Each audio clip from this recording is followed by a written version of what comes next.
శ్రీవారిని పూజించాలి చిరునవ్వుల హారతితో, దాంపత్యం వికసించాలి తరగని మురిపాలతో.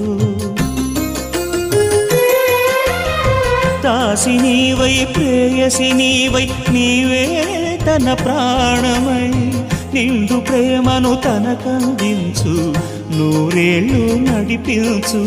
పతి ఆరోగ్యమే సతి సౌభాగ్యమై, ఈ బ్రహ్మముడి విడిపోదు తల్లి ఎన్ని జన్మలైనా. మగని హృదయం మమతల నిలయం, మగువకే దేవాలయం. మగని హృదయం మమతల నిలయం, మగువకే దేవాలయం. తెంచుకుంటే తెగిపోతుందా దేవుడు